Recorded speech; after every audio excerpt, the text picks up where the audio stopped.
اس وقت کا جو سب سے بڑا فتنہ ہے وہ ہے تصوف میں تشیع کی آمیزش، محبت اہل بیت رضی اللہ تعالی عنہم کی آڑ بنا کر درباروں پہ ویسے روافض کے جھنڈے لگائے جاتے ہیں، پھر وہی سارے سلسلے ہو جاتے ہیں، پھر سجادہ نشینوں کے رشتے بیٹیوں کے ان روافض کے ساتھ، اور اس طرح جا کے بڑی بڑی خانقاہوں پہ پھر وہی دھندا جو ہے وہ شروع ہو جاتا ہے۔ یہاں پر الاجوبۃ العراقیہ علی الاسئلۃ اللاہوریہ، یہ جو کتاب ہے میں کئی بار پیش کر چکا ہوں، لاہوری سوالوں کے عراقی جواب، الاجوبۃ العراقیہ علی الاسئلۃ اللاہوریہ۔ تو یہ لاہور میں اس وقت یہ کتاب جو ہے یہ لکھی ہے امام آلوسی نے، امام آلوسی جن کی وفات ہے 1270 ہجری۔ تو 1270 ہجری سے پہلے لاہور سے ایک استفتاء بھیجا گیا تھا بغداد شریف میں، بغداد شریف کے سجادہ نشین صاحب کے پاس، اور سجادہ نشین صاحب نے پھر یہ کتاب لکھوائی تھی امام آلوسی سے کہ لوگ پریشان ہیں کہ رفض داخل ہو رہا ہے سنیوں میں تصوف کے ذریعے سے، تو ان کا جواب دو تاکہ خانقاہوں کے اندر پہرا لگایا جائے رفض پر۔ تو آج پھر وہی صورتحال ہے کہ رفض جو ہے وہ دندناتا پھر رہا ہے، اور خانقاہوں سے ریلیٹڈ لوگ جو ہیں ان کو دھڑا دھڑ جو ہے وہ رفض کی طرف جو ہے وہ دھکیلا جا رہا ہے، کچھ نام نہاد سجادہ نشینوں کی طرف سے۔ اب کس کس کمپنی کا میں نام لوں؟ مثلا ایک وہ فتنہ حویلیاں ہے، اور ایک وہ کوئی فیروزی ٹائپ کے کچھ لوگ ہیں کراچی سے چلے ہوئے ہیں، وہ بھی گمراہ در گمراہ ہیں، یعنی اسی ٹائپ کے درباروں آستانوں پہ جن کو بظاہر اہل سنت کا گھر سمجھا جاتا ہے، اندر سے جو ہے وہ وارداتیں ہو رہی ہیں، اور مسلسل رفض 100% رفض جو ہے اس کا نام اہل سنت رکھ کے وہ لوگوں کے اندر جو ہے وہ لاج کیا جا رہا ہے۔ اس کتاب کے اندر جو الفاظ لکھے ہوئے ہیں استفتاء کے، ما قول علماء الدین و ائمۃ المسلمین و مرشد الطریقہ و جامع شریعہ والحقیقہ من ساکنی دار السلام، دار السلام بغداد شریف کا لقب ہے کہ بغداد شریف کے جو مفتیان ہیں، و مجاوری حضرات علام الاعلام الغوث الربانی والہیکل السمدانی الشیخ عبد القادر الکیلانی قدس سرہ، یعنی وہ جو وہاں کے مجاورین ہیں، جو وہاں قریب رہتے ہیں، وہاں کے جو مفتیان ہیں، وہ کیا کہتے ہیں اس بارے میں۔ آگے جا کے وہ لکھا ہے کہ کہتے ہیں کہ فی جماعت، کیا کہتے ہیں ایسی جماعت کے بارے میں، ظہروا فی بلادنا، لاہور، ظہروا فی بلادنا، جو ہمارے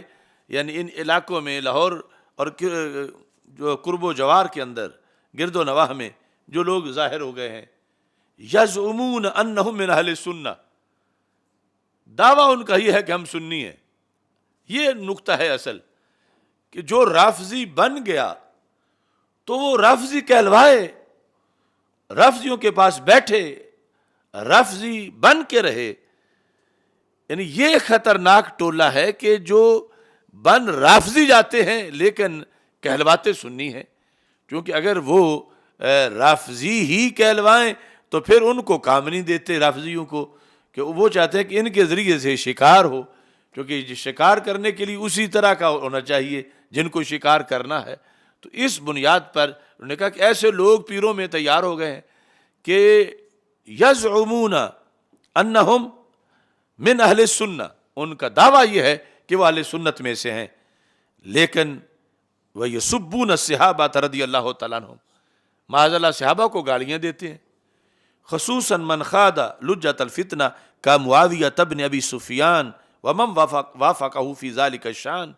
اور صحابہ کو گالیاں دیتے ہیں، بالخصوص حضرت امیر معاویہ رضی اللہ تعالیٰ عنہ کو، اور جو آپ کے ساتھی تھے ان کے بارے میں۔ اب یہ یعنی واردات ہے اس وقت بھی اور پھر اب بھی، اور یہ کئی صدیوں سے ایسا ہو رہا ہے کہ جس کے نتیجے میں یعنی وہ رفض کے سوداگر، رفض کے سپانسر ہیں، رافضی کہلاتے اپنے آپ کو سنی ہیں، اور اپنی نجی محفلوں میں حضرت امیر معاویہ رضی اللہ تعالیٰ عنہ اور دیگر صحابہ کو گالیاں دیتے ہیں اور کہتے ہیں کہ ہم سنی ہیں، اور سنی ہونے سے انکار نہیں کرتے، لیکن کام سارا جو ہے وہ رفض کا کرتے ہیں۔ تو آج اس صورتحال کے اندر جو ہے آپ سروے کریں ان خانقاہوں اور ان درگاہوں میں کون کون سے پیر ہیں ایسے کہ جو یہ ایک حضرت امیر معاویہ رضی اللہ تعالی عنہ کا نام یہ معیار ہے آزمائش اور امتحان کے لحاظ سے کہ کون ہیں جو دب لفظوں میں یا اشارتاً یا کنایتاً یا کھلے عام ایسا کر رہے ہیں۔ یہ مجرم ہے لوگ کہ جو کہ خانقاہی نظام کی بربادی کا باعث بن رہے ہیں اور درگاہوں کے اندر رفض کے سپورٹر ہیں اور رفض لانا چاہتے ہیں۔ تو چن چن کے ایک ایک کر کے ان میں سے ان کا محاسبہ کیا جائے کہ اگر یہ باز نہیں آتے تو اپنے آپ کو رافضی شو کریں،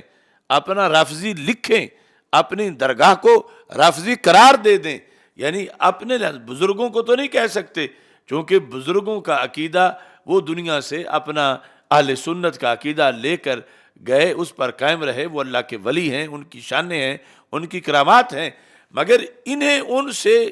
جدا کرنا یہ ضروری ہے، تب ان کا نقصان جو ہے وہ ختم ہوگا، ورنہ یہ ان کا نام لے کر، ان کی خانقاہوں کا